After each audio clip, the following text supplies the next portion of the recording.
नमस्कार बच्चों।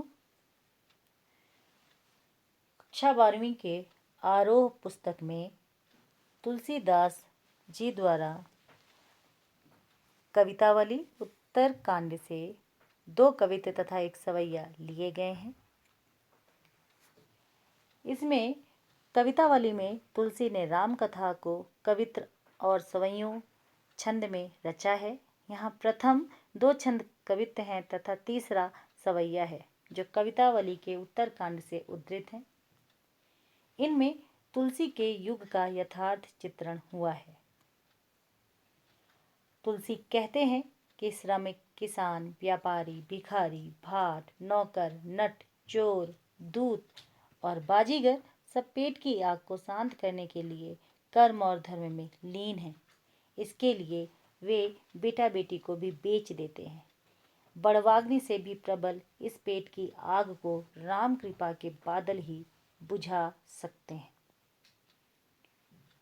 कवितावली के इस कवित्त में विभिन्न विषमताओं से ग्रस्त कलिक काल तुलसी का युगीन यथार्थ है, जिसमें वे कृपालु प्रभु राम व राम राज्य के स्वप्न रचते हैं। युग और उसमें अपने जीवन का न सिर्फ उन्हें गहरा बोध है, बल्कि उसकी अभिव्यक्ति में भी वे अपने समकालीन कवियों से आगे हैं। पहला छंद किसबी किसान में उन्होंने दिखलाया है कि संसार में अच्छे बुरे समस्त लीला प्रपंचों का आधार पेट की आग का दारुण व गहन यथार्थ है, जिसका समाधान राम रूपी घनश्याम के कृपा जल में देखते हैं। इसी प्रकार उनकी राम भक्ति पेट की आग को बुझाने वाली यानी जीवन के यथार्थ संकटों का समाधान करने वाली है, साथ ही जीवन बाह्य आध्यात्मिक मुक्ति देने वाली भी है। दूसरे छंद खेती न किसान में प्रकृति और अनुशासन की विषमता से उपजी बेकारी व गरीबी की पीड़ा का यथार्थ परक चित्रण करते हुए उसे दशानन अर्थात रावण से उपमित करते हैं। तो आइए अब हम लोग इस छंद को पढ़ते हैं। पहला छंद है हमारा, देखते हैं इस छंद को। किसबी माने धंधेबाज या श्रमिक को कहते हैं। बनिक व्यापारी को कहते हैं। किसान कुल किसान का परिवार। भाट माने चारण जो दूसरों की प्रशंसा करके अपना पेट पालते हैं। चाकर नौकर को कहते हैं। चपल नट फुर्तीले नट या कलाकार। चार माने दूत चेटकी बाजीगर या तांत्रिक को कहेंगे। गुण माने विद्या। गढ़त माने सीखना। गिरि माने पर्वत। अटत माने घूमना। गहनगन घना वन। अहन माने दिन। आखेट की शिकारी। अधर्म धर्म विरुद्ध काम। पेट ही को पचत माने पेट भरने में लगे हैं। बेटकी माने पुत्री। बुझाई शांत करने जलने से रोकना। घनश्याम काले बादल को कहेंगे। आग माने आग और बड़वाग्नि माने समुद्र की आग होता है।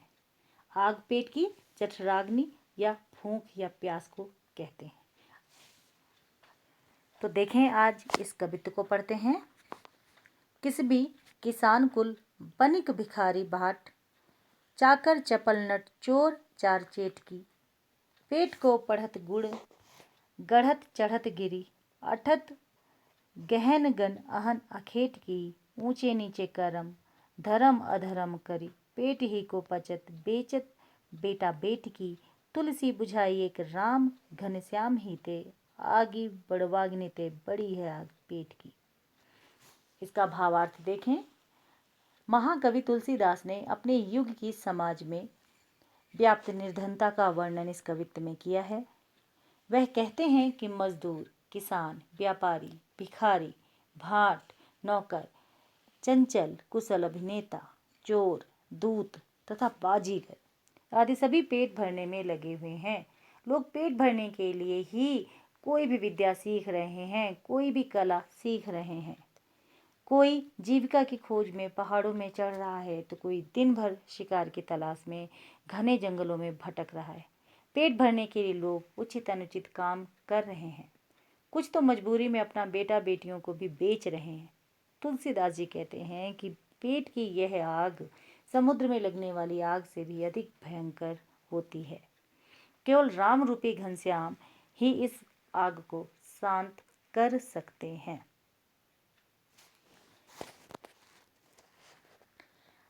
आइए इस कवित्त की छंद संबंधी विशेषताओं को देखते हैं।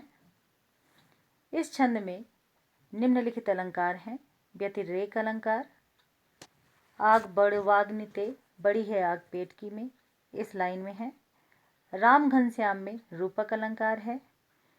अनुप्रास अलंकार दिखाई देता है किस भी किसान कुल में, भिखारी भाट, चाकर चपल, चोर चेटकी, पेट को पढ़त, गुण गढ़त आदि आदि में। घनश्याम में श्लेष अलंकार प्रस्तुत हुआ है। इस काव्यांश की रचना वार्णिक छंद में की गई है। इसको मनहरण भी कहते हैं। इसके प्रत्येक चरण में 31 वर्ण होते हैं तथा 16वें व 15वें वर्ण पर यति होती है। इसके प्रत्येक चरण का अंतिम वर्ण गुरु है, जैसे चेटकी, अखेटकी, बेटकी व पेटकी। तो आइए अब अगले कवित्त को हम लोग पढ़ते हैं, देखते हैं अगला कवित्त। अगला कवित्त है हमारा, खेती न किसान को, भिखारी को न भीख बली, बनिक को न बनिज, न चाकर को चाकरी, जीविका विहीन लोग सिद्ध मान सोच बस, कहे एक कंसो, कहाँ जाई का करी, वेदहु पुराण कही, लोकहु बिलोकियत, सा करे सबे पे राम, राम रे कृपा करी, दारिद दसानंद, दबाई दूनी दीन बंधु, दुरित दहान देख तुलसी हाहा करी। आइए इसके शब्दार्थ को देखते हैं। बलि माने दान दक्षिणा, बनिज व्यापार, चाकर माने नौकर, चाकरी नौकरी को कहेंगे, जीविका विहीन बेरोजगार लोग, सिद्ध मान शोक संतप्त, सोच माने चिंता करना, कहे माने पूछते हैं, एक अंशो एक दूसरे से, कहाँ जाए का करी यानी कि कहाँ जाएं और क्या करें। वेदों माने वेद में भी, कही माने कहा गया है, लोकों माने संसार में भी, सांकरे संकट के वक्त, रावरे यानी आपने, दारिद दरिद्रता को कहेंगे, दशानन रावण, दूनी माने दुनिया, दबाई माने दबा लिया है, और दीन बंधु माने दुखियों पर दया करने वाले राम, दुरित माने पाप, दहन माने जलना आग, हाहाकरी माने दुखी होना। आइए इसके भावार्थ को जानते हैं।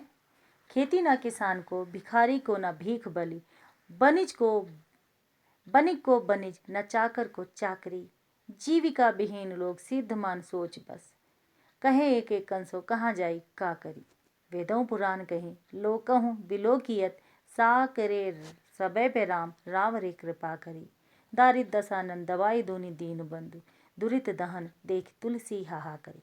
इसका भावार्थ यह है कि अपने युग की गरीबी तथा भूखमरी का वर्णन करते हुए गोस्वामी तुलसीदास ने कहा कि किसानों को खेती करने की सुविधा तथा साधन प्राप्त नहीं है, भिखारी को भीख तथा दान नहीं मिलता, व्यापारी को व्यापार ठीक तरह से नहीं कर पा रहा है, नौकरी पेशा लोगों को नौकरी नहीं मिलती, लोग बेरोजगार हैं, आजीविका के अभाव में वे चिंता के कारण दुखी हैं। लोग एक दूसरे से दुखी होकर पूछते हैं कि ऐसी दशा में हम कहाँ जाएं और क्या करें। वेदों और पुराणों में बताया गया है कि जब भी संसार में ऐसा समय आता है तो ऐसा देखा गया है कि हे राम, संकट के समय आप ही सब पर दया करते हैं। हे दीन बंधु, गरीबी के रावण ने इस दुनिया को दबा रखा है। पापों की आग जलती हुई देखकर तुलसी के मुंह से हाय हाय निकल रही है, अर्थात पापों की प्रबलता से संसार बहुत दुखी है। हे राम, आप ही उसकी रक्षा कर सकते हैं। इस पद्यांश का आइए कला पक्ष देखते हैं। भाषा सरल, साहित्यिक, प्रवाह व भावपूर्ण ब्रज भाषा का प्रयोग हुआ है। छंद वार्णिक कवित्त है। अलंकार बलि बनिक को बनिज, चाकर को चाकरी, सिद्ध मान सोच, एक अंसो, कहाँ जाई का करी, सांकरे राम, राम रावरे, दारिद दशानंद, दवाई दूनी दीन बंधु, दुरित दहन देख में अनुप्रास अलंकार की शोभा दर्शनीय है। दारिद दशानंद तथा दुरित दहन में रूपक अलंकार है। तो बच्चों, ये तो था कवित्त। अब लक्ष्मण की मूर्छा तथा राम विलाप अगले वीडियो में हम पढ़ेंगे। तब तक के लिए धन्यवाद।